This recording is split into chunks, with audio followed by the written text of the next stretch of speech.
The number one question that I get when anybody's in a forbearance situation or in a loan modification situation is what happens to all the money that I didn't pay during the forbearance or the money that I owe that's causing me to have a loan modification. What happens to that money? You have to understand that the bank takes every penny that you owe them and puts it either into a new mortgage or adds it to a forbearance lien at the end of the mortgage that you will pay when you sell or refinance the house. So what is the net effect of that? It is vanishing equity. Any equity that you built up will be eaten up by this lien that they put at the end of the mortgage or through a new mortgage through a loan modification. Loan modifications and forbearance situations are equity eating monsters. They are destroyers of equity. They will take your equity and you'll give it back to the bank in a way that you probably do not understand. I'm going to explain how this works and what you might be able to do to avoid this situation, which is an unfortunate situation for a lot of people who are trying to pay off their house and now are faced with even more debt than they had before. My name is Diego Mendez. I'm a foreclosure and loan modification lawyer here in Miami, Florida. Please subscribe to my channel and like my videos because I've been doing a series of these videos focusing on loan modifications and forbearances and the situations that people are facing now that they're coming out of forbearance and all these different problems related to COVID and the COVID financial nightmare. You have to understand that banks are not your friends. The bank will get back every single penny that you owe them in late fees, interest, and unpaid escrow that you do not pay. The bank will get it back either from giving you a loan modification, which would basically put all that money throughout the mortgage or some sort of balloon at the end, or putting the entire amount at the end is in a lien, or selling your home and then taking the money from a new buyer who will pay for the entire amount that's owed plus the amount that you didn't pay. The bank always wins.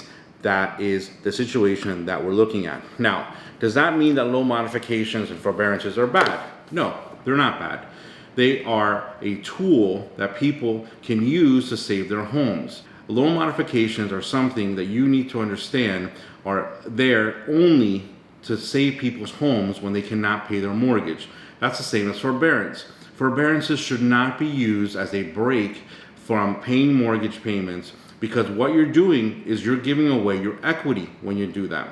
So loan modifications and forbearances are good, but can be very, very expensive. Now, I'm going to explain to you with the help of some fruit, if you can believe it, what happens when you make a mortgage payment and what happens when you don't make a mortgage payment. So there are three elements to a mortgage payment. There's the interest, there's the escrow, and there's the principal. Whenever you make a mortgage payment, you are paying these three things. Now, we have three fruits here. We have the orange, which is the interest, we have the apple, which is the escrow, and we have the little strawberry, which is your principal. Now, every time that you make a mortgage payment, you're paying these three things. So the way mortgages work is that when the interest is the thing that you pay the most, and the longer you're in the mortgage, the less interest you pay and the more principal you pay. But at the very beginning, this is how it works. There's a lot of interest being paid and a little bit of principal. And as time goes on, this is what happens. You pay more principal and less interest. So eventually, about halfway through the mortgage, you're here, which means that you're paying half of your payment goes to principal and half of your payment goes to interest. Eventually, it goes like this, and when you reach 30 years, it's all principal and no interest, and you paid off the house. Now, the escrow basically stays the same or goes up a little bit every year. Now, every year that you're paying, this escrow payment goes up a little bit. But in general, in a normal mortgage situation, that's the way it works. These three things are paid every month and they are put away. These go to the bank and this goes to you because this is your principal that you're paying off. So what happens when you're not paying your mortgage? These three things still need to get paid every single month. Every month the bill comes and these three things need to get paid. The interest needs to get paid, the escrow needs to get paid, and the principal needs to get paid. That's what you promised to do when you took out the mortgage, and that's what the bank expects from you every single month that you are not paying your mortgage. So these three things are not being paid. So what is the net effect and what happens when you're not paying your mortgage? Now, the first thing you need to understand, and I'm going to do this through real number examples, is that when somebody, let's say, owes $250,000 and they have a 30-year mortgage at 4.5%, which is something that, it's a pretty good mortgage. I broke down the principal interest payment and the escrow. The principal and interest is about $1,266. The escrow is around $600, and the total payment is a little over $1,866, a little over that.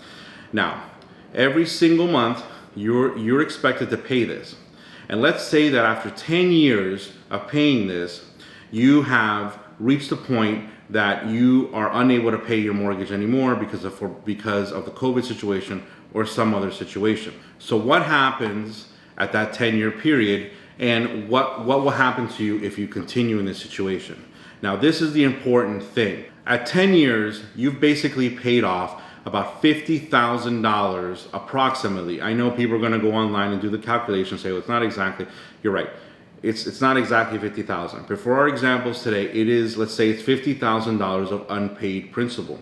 And so you only owe $200,000 on the home. You've paid about $5,000 a year to principal, and your mortgage is now you owe $200,000 instead of $250,000. You have $50,000 of equity from your payments. Obviously, your house has gone up in value in the last 10 years and all that. But we're not talking about that. Assume that it didn't. Assume that it stayed exactly the same value. So now you have $50,000 in value, in equity, in your home. So if you sell your house, you have an extra $50,000 minus the cost of selling the house in your pocket. What happens when you don't pay your mortgage? Now, this is a much stranger situation. It's something you need to understand what happens and how fast it happens, which is the most fascinating part of all of this. A lot of people are going to be in forbearance for 18 months. So that's the number that I used. 18 months at $1,866 is about $33,000. So that's the number. That's what you're going to owe at the end of the forbearance period. So the question is, what happens to that $33,600? Now, if you take the forbearance lien, they put it at the end. If you try to get a loan modification, they build that $33,600 into a new mortgage. So if you were paying after 10 years, you would owe $200,000. If you were not paying for a year and a half, you would owe $233,600, which means that you have $33,600 less in equity than you did when you started the forbearance. You have to see that it took you 10 years to build up $50,000 of equity, and now it only took you a year and a half to lose $33,000.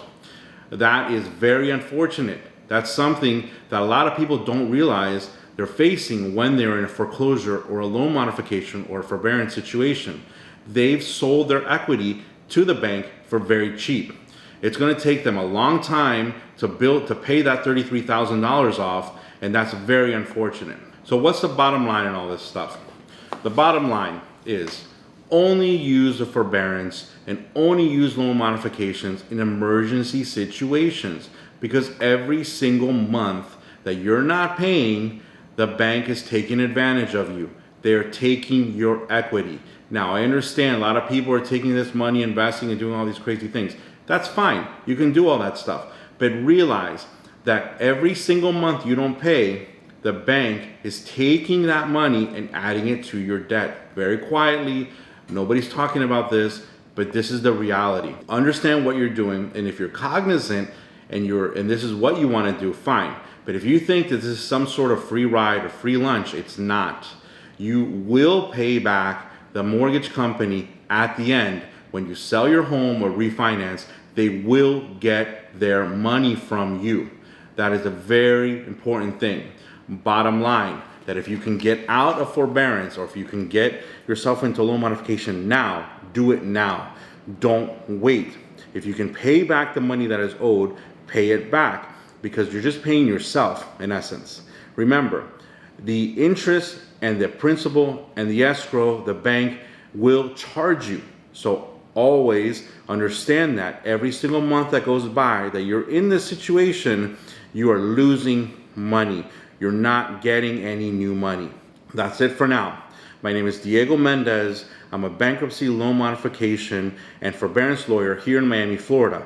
I've been doing this for many years. I saw a lot of this same stuff in 2008, and I've seen it repeated over and over again, and we're moving into a situation where we're seeing the exact same thing happen again. It's very unfortunate. A lot of people are going to lose their homes, or at minimum lose a lot of money and sell off their equity. People who are trying to pay off their homes, their biggest investment, are now facing a situation where for whatever reason they decided not to pay, and now they're in this kind of a trap where they are losing money every month. But don't despair, okay?